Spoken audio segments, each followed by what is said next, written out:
Kuya Ruel. Oo. Papasalamat lang ako. Hindi man in person, darating naman yung oras na tayo magkikita in person. Opo. Salamat And po sa ginagawa niyo sa mga kapatid at mga pamangkin. magandang araw po sa inyo lahat mga amigo. Nandito po tayo sa bahay nila Ate Janet ako saan ay ginagawa po. So ako'y natutuwa po mga amigo at para akong naiiyak dahil nung nakita ko po, ano yun? Sino? Ano pangalan niya? Tita Hello po, kumusta po kayo? Kumusta kayo?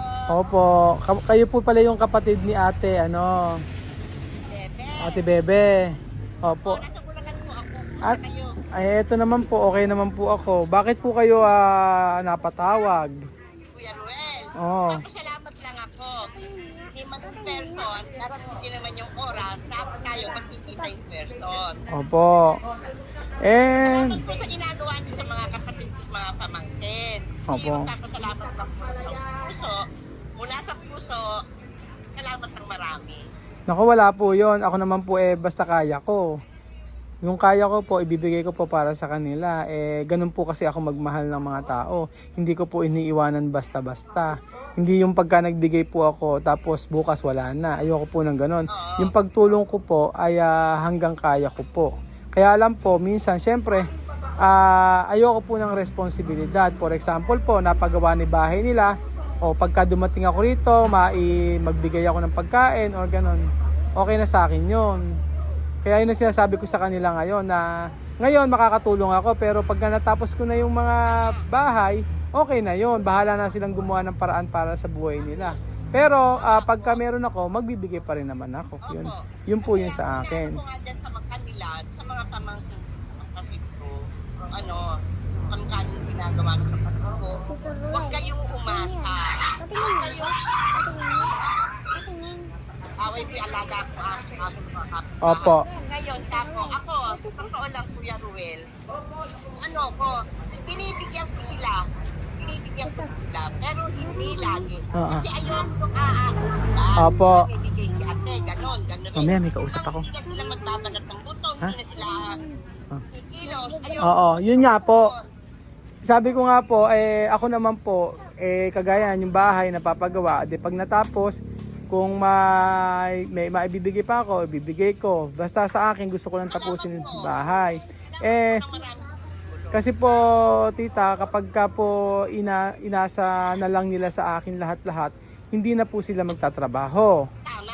Tapos Yun po, din ang sinasabi opo, ko. ako po, Lalo na sa gobyerno. opo, kasi po, Ginagawa ni Bongo ngayon. Oo. Hindi niya nakikita yung mga tao. Kaya ang mga tao, sa totoo lang, hindi nagagawa ng paraan para sila mabuhay, para madagdagan yung pera nila. Umaasa na lang sila sa dating. sa akin naman po kasi tita, ganito yon. Sa dami ko na po kasing natulungan, syempre, galing na po ako sa part na kung saan tumulong ako sa mga ibang tao na iniaasa na lang sa akin lahat. Na hindi na sila gagawa ng paraan para sa kanila. Syempre, darating yung time na magsasawa ka ding magbigay. Siyempre. Oo. Kasi ang magiging mangyayari kasi Kuya Ruel, ito. Binibigyan mo sila. Ang magiging totally niyan, para bang, binibigyan naman ako. Oo. Binibigyan naman sa akin Para bang hindi nila kilos ng para sa sarili nila. Yun nga po. Ako, kabisado ako ng mga kapatid ko yung pinta ko. Opo. Ang ano ko. Maganda nga po yun. Pero sa akin po kasi kagaya ni Tita Bebe, alam nyo po, si Tita Bebe, Anak ko, hello po. Kuya Ruel, ito po yung anak ko. Tingnan mo. Nakasubscribe na yan sa inyo. Pinanonood lahat ng vlog mo. Ay, maraming salamat po sa inyo. Basta, Ay, makita nag-subscribe sa Opo. inyo. Yun man lang maitulong. Yun man lang maitulong namin sa inyo. ako po kasi natutuwa, salamat po, ako po natutuwa kasi kay Ate Bebe sa totoo lang.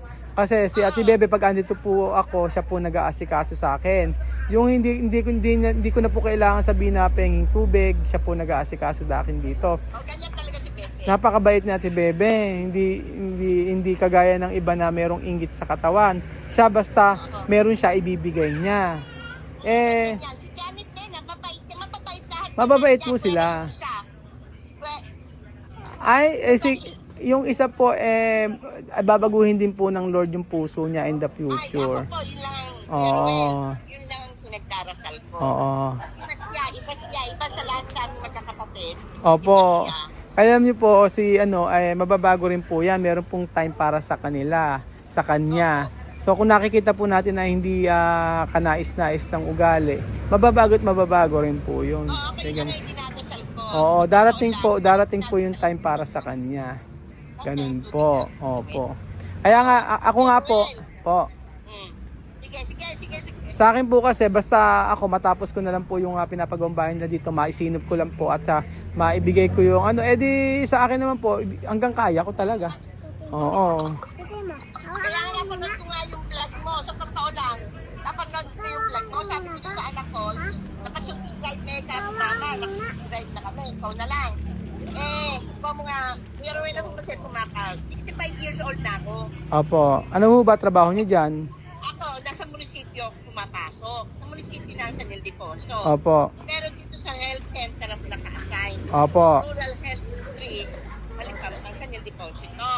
Pumasok ako na ng utility ang trabaho ko. Opo. Center, nilinis kami doon, tatlo kami doon. Ngayon, como ako 65 years old na, kaya ko naman eh. Oho. Yun nga po maganda. Ayoko umasa sa anak ko na may anak ako minsan, dalawa anak ko. Isa nasa abroad, isa nandito sa akin, may asawa na, dalawa na anak. Nag-utusan sa pagkatrabaho kasi ayaw niya kumuha ng katulong para sa dalawang anak na tama naman. Aha. Asawa niya nagtrabaho. Ibig sabihin, ayaw ako nakakaraos. Kaya nga po, pag natapos po yung bahay nila Ate Bebe, pwede na po kayong pumunta rito kasi lalagyan po natin ng kwarto. Ganun po. Ang sabi ko na sa kapatid ko si Edwina, nakabukas, tinawagan ko si Edwina kasi katapos namin mag-usap ni Bebe, tinanong ko kung uwi sila ng Saturday. Kasi wala naman akong pasok noon. Opo. Yung Saturday kasi dinaanan ako, hindi ako pwede living ng bayo ko. Sabi ko sa next Saturday na lang. Bukas, pag gusto ko mag-meet tayo, Kuya Ruben. Andito lang naman po ako sa bahay hanggang Sabado po, walang problema. Opo. Kaya lang kasi Sabado at Linggo lang ang walang pasok. Opo, sige po, basta po andito lang po ako pagka ano. Tapos pakikisuyo lang po sana ako kay Mama Edwina. Kasi po, yung pong matatapos na po yung bahay ni Ate Janet, baka po pwedeng si Lola Bebe na lang po at saka si Ate Jessica yung mag-stay muna ng saglit doon kasi gagawin yung bahay nila. Oo, makisuyo po ako kasi kapatid niyo naman po si Ate Edwina. Ako, Kuya Ruel, kinausap ko na yun. Oo. Para kay pamahiin yung asawa. Ang ako, ganito, Edwina, ang pamahiin ganito, pag bago bahay mo, ang una mong ipasok, ang poon, tubig, asin, bigas. Aha. Yan, ako po kasi yun ang pamahiin ko. Yun ang una mong ipasok sa loob ng bahay. Ngayon, kung sila Bebe, pansamantala, at gagawin naman, pansamantala lang. Hindi pa naman, tita, hindi pa naman po tapos eh. Ibig sabihin lang po, yung pang nabubungan lang para lang sabay-sabay pong matatapos yung bahay. At po, salamat po. Oo. Hayaan mo. Kasi ang gustong parang ang intindi, alam ni Bebe yan eh. Kaya ang salita ko kay Bebe, kung malapit lang, Kuya Ruel, kung malapit lang ako, dito muna kayo sila sa akin. Kaya lang malayo ako eh, nasa Bulacan ako eh. Oo nga po. Hindi, pwede ba nila kaputin dito ang mga gamit nila? Di ba kapag dito sa amin, mga sira na yan. Kaya nga po, amo na po, basta ipaabot na lang po kay Mama Edwina para ala pong problema, alam niyo naman, mahirap na. Oo, pero sa akin kung ano po yung magiging desisyon nila, wala namang problema sa akin. Basta kausap ko si Betty kagabi, ang sabi ko kay Bebe, si Jessica, kung mauumpisa may bahay, baka ako pwedeng ilagap kung Amy. Hindi naman natatanong karami yung anong gamit nila, hindi Oo. ba? Kaya mo yung kakausapin ko. Pero bukas, baka mauwi kami Kuya Ruel. Okay po, basta anto lang po ako bukas, nato lang ako sa bahay. Pagka, bali pala si Edwina, si Bebe, tsaka si Eme, tsaka ikaw magkakapatid. Apat kaming babae, saka tatlong lalaki. Ang dami Ngayon, pala. dalawang lalaki na yung namamatay. Okay. Ay, meron pa kami isang apat pala lalaki. Apat na lalaki, apat na babae. Ilan ang namatay? 3 na. Dalawa lang. Dalawa lang. Yung bunso at saka yung sumunod kay Eddie. Oh. Ang hiling ko lang lagi, alam mo Kuya Ruel. Okay lang sa akin, walang pera, walang kaganyan. Wala lang magkakita. Oo. Inaano ko. Kaya nga po. Problema nga, dinadasal ko lang ganun lagi sa pamilya. Para yan, sinasama na kita dahil napakabait mo. Alam mo, ang problema, parang lanuhan ako ng sayating ka. Aha, nako wala po yan. Sige po. Basta bukas po, pag pupunta kayo dito, sabihin niyo po ako, darating po ako, Opo. Sige Alam po. mo, Kuya Ruel, Ah, salamat po marami. Salamat po, salamat. nako, wala yon. Basta, sabi ko nga sa inyo, Nagkita ng personal na ngayon. sabi ko nga po sa inyo, pagka merong isang tao ginawa kong pamilya, pamilya ko talaga. Hindi ko inaano, hindi ibang tao sa akin, ganun niya ko. Kaya makikita niyo ako dito hanggang sa matapos yung bahay niyan, lagi pa rin ako pupunta rito. Oho. Ikaw ba tayo Ano pa? Taga-diyan ka ba talaga? Opo, taga dito lang po talaga ako. Taon ka na ba? Kasi lagi na tagal na dalaga pa ako nandiyan. Ah, Kaya lang, dalaga ako, pauwi-uwi lang ako. ba't di niyo ako na... tingin niyo ba ilang taon na ako? May 40 ka na? Ay, 16 years old pa lang po ako. Ay, bongga, hindi pa nga nakikita kasi ako 65. Oo, baka... Ewan ko sa inyo. Hindi, 42 na ako, 42 na. Ay, ganon. Hindi rin siguro, Kuya Ruel. Kasi, magdalaga ko, nag-aaral ako ng kolehiyo. Pauwi-uwi lang ako dyan. Apa. Talaga nag-stay. Ay, amo pa bukas pa magkita tayo pag umuwi kayo ha. Dito lang ako. Okay, sige. Sige po, ito na po si Ate Jessica. Okay, tayo Liza. So ayun po mga amigo, pagabi na at kailangan ko maipakita po mga amigo yung ginagawang bahay. Ito na po siya mga amigo. So ang ano po dyan ay meron na po siyang flooring. Ayan na po. Oh, ayan, may flooring na. Akit tayo rito. Bakit Justin? Oo, pupunta muna tayo dito. Ay, may kuryente. Pwede. Hindi tayo pwedeng pumunta rito. Ayan, may flooring na mga amigo. Wow! Sabi mo muna, wow! May flooring na. Ayun, di ba kita?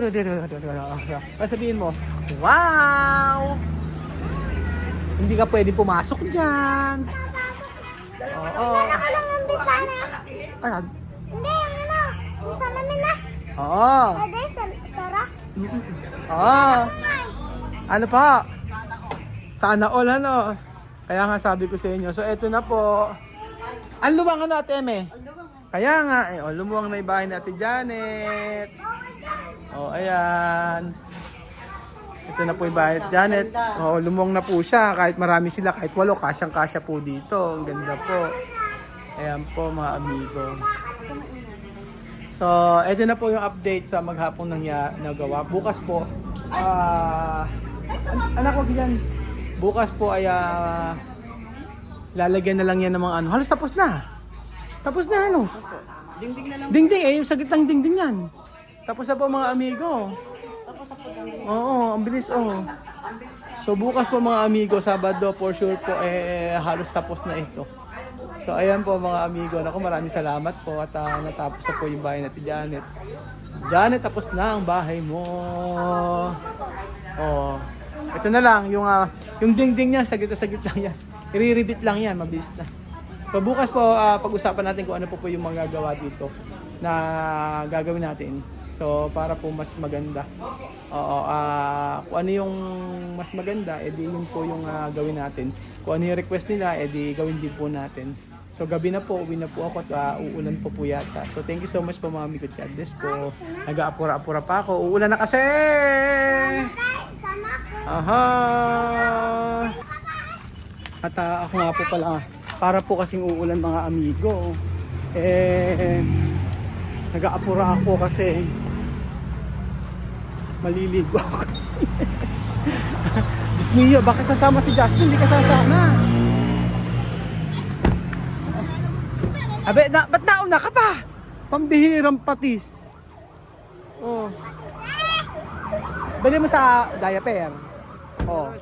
Ano ko, wala yan. Basta, Salamat. Bili mo ng diaper tsaka gatas ni ano. Oo, anong bili mo doon? Ate Mili, ate yun yan. Ate Kuya Ruel, Ah. talagang walang-wala na. May nagbigay, bumali ako sa amo ko lang 500. Para lang may ano kayo. Kaya ko ng diaper, ang doon, Dr. Mario. Okay lang yun. Sige. Mm